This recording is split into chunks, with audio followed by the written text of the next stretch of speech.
I wonder if there's a minimum amount of beard length that you need in order to be classified as a lumberjack. Axe throwing. You might be curious about it yourself. A lot of these indoor axe throwing places have started to pop up everywhere. Is it good? Is it bad? I'm going to tell you exactly my personal experiences. I'll tell you exactly how much it costs to see if it's a good and effective adventure idea. I'll tell you right now my overall thoughts. It was okay. I'm going to obviously elaborate that, so just stay tuned.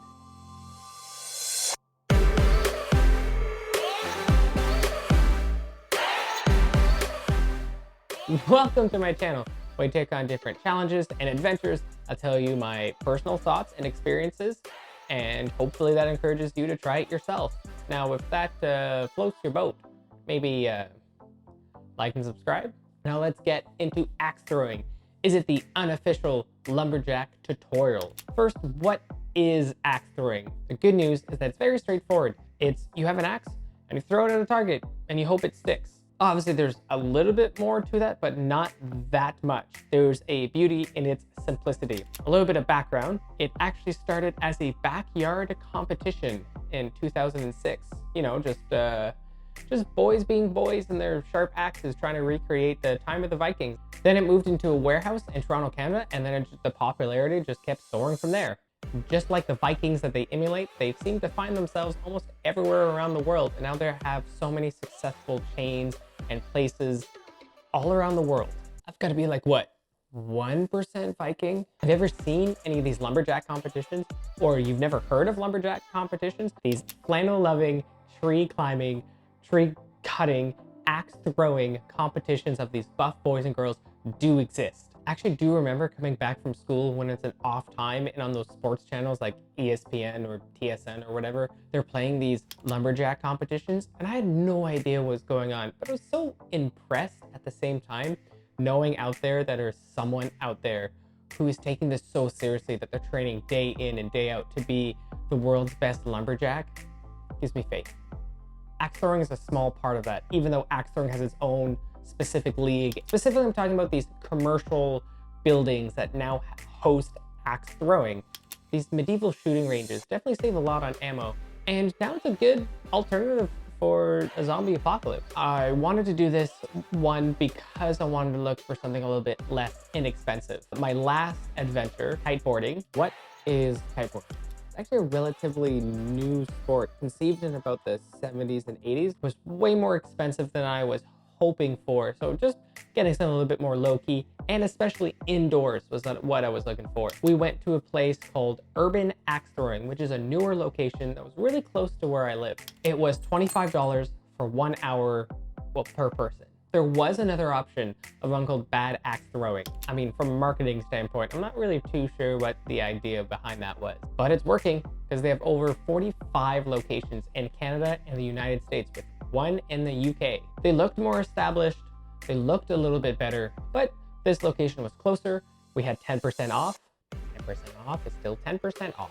They did have another package, which was $45 per person for 2 hours, and you get a axe throwing coach with you. Looking back at the experience, I don't think we needed a specialized coach, especially for 2 hours, unless it was a really, really big group. Plus, I wanted the raw experience of it, just to see how it feels when it's just broken down to the axe throwing part. Very similar how if you wanted to go to a restaurant just to see if it has good food instead of the experience of the restaurant, kind of how I'd go to Chipotle because I think it tastes good, and then I'd go to Chuck E. Cheese not for the food, and that's not a restaurant. And those two polls definitely give you a little bit more of who I am. Ooh. Found this one through Google search just because of memory and word of mouth is how I looked it up, which is weird because normally I use Groupon or Airbnb. So that's the price and how I found it. But now let me tell you exactly my experience and what I thought about it. Just like most places, the sign in, getting into it is very painless. I worked at the gym, so saving these little extra steps here and then, it's just nice. Also didn't have to watch an extensive discography of axe throwing, so that was good. Once you go in, it's like this empty warehouse that has about 5 rows. It's definitely not gonna be known for its feng shui, and there's definitely a unintentional rustic feel, so you're not gonna go there for the art. These lanes are definitely meant to have 2 people together, or at least a group. This is not something you would go on your own. After signing in, they give you your +2 axe throwing. They give you a quick tutorial on how to throw it with the technique, and then you just start throwing those suckers. I wish it was filmed, but no joke, my first axe throw was a dead bullseye in the center. And then I had to stand there acting like nonchalant and that it was on purpose, but really, you know, I'm like a little kid inside thinking of how amazing and how lucky that is. If you've played darts and you've thrown it in the target on your first try, you know exactly what I'm talking about. But that does bring up one of the biggest downsides. It is a little bit easier to get. You're gonna start hitting the target very consistently. Almost everyone in this building was a guy-girl group, so maybe a great date idea. But you could see for guys, you can just overcompensate with the technique and just use your unnecessary strength. Ooh, guy power. And there's a good chance the axe is just gonna stick. For girls, I mean, you could do the same thing, but in general, it took about 15 minutes to finally get it consistent once you get a little bit of technique and you get a little bit more comfortable with how it works. The first part, novelty of it, when you bring out your inner god of war,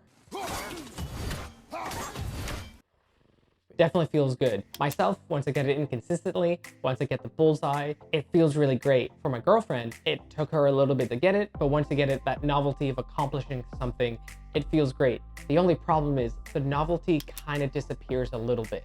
The first part, you definitely feel excited, kind of like your inner Batman coming out. But just like crashing a Ferrari, it's definitely fun at the beginning. And like I said, the novelty kind of wears off. Luckily where we were, the staff were very helpful and very energetic. And so they got to give you a couple of games. They got to give you a couple of trick shots, kind of like an underhand shot, which again, lets you to work on something else, which is great. But just like the John Wick movies, you feel like a badass at the beginning, and then it kind of gets repetitive later on. We got to the point where we're trying to get to our own fun. We're making up our own kind of games, our own kind of different challenges. We started just trying to throw 2 axes at once. You're not supposed to do it's 1 axe per target, but we didn't know. Because this was our first time going, the novelty of all these newer things and always having something new to do within that hour did make it an enjoyable experience. Seeing these movements and seeing these things in historical movies, especially in video games, and seeing how accurate they are, basically seeing if I could survive in one of these movies or video games. Answer is maybe. Even though it seems they're just being okay about it, there are some things about it that I think you should definitely do and definitely think you should try. The reason why I think it's just okay is more about the future of it, not your first time going as your experience. And I clarify that more in my final thoughts. But first, I want to break down the pros and cons in a little bit short form. The cons, the booze. As a single person on a single target, it gets repetitive. It is very quick for you to get the technique. And so the novelty of it does wear off a little bit quickly. Once you get it, you get it. You're not gonna be a master of it. You're not coming in as Batman, even though you're never gonna see me and Batman in the same room, that's all I'm saying. There is a beauty in its simplicity, which I expand a little bit more on later, but that is also its biggest downfall. The pros, the yays. Doing it once is definitely a very positive and fun experience. All the novelties of getting it first try, you know, the first time it has stuck in the wood, the first time you get the bullseye, the first time you learn these trick shots, all these things, the novelties are really great. If you are a nerd, like me, then you have a little bit more of an appreciation of recreating being a Spartan or Kratos or Batman or Green Arrow or Bullseye. Told you I was a nerd. It's inexpensive, relatively speaking, compared to other things you could be doing. And it's also indoors. It's not weather dependent. So if you're looking for something to just do inside, there you go. Where we were, the staff was really great. They were really positive. They helped you with things like technique, games, counting the points, how the leagues work. Without the staff giving us those new things to do to continue the novelty of us being there the first time, I don't know how much I would have enjoyed it. It's definitely a novel idea if you're going as a group with parties, or if you want to go with a group of friends, but they necessarily aren't that adventurous because of the low barrier of entry. It's easy for them to do something that steps them outside of the norm without stepping so far out of it. And my final thoughts, what are you doing in that brain? Get out of there. It is definitely a fun thing to do once. At least for me, my personal opinion is that it was fun to do once. I think the only time I would go again is if I went with a bigger group. I think if you're going for the first time, I would definitely go as a group because the novelty of all those things would definitely last a little bit longer.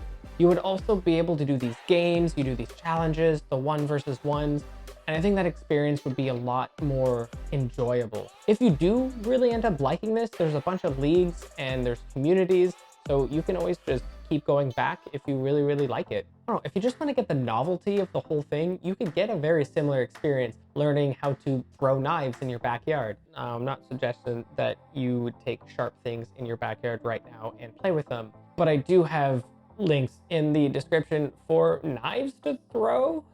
If you're looking for a fun group experience, there are some of them that actually serve alcohol, which I don't know how sharp objects and drunk people are somehow work together, but if you want to live dangerously, there's an option.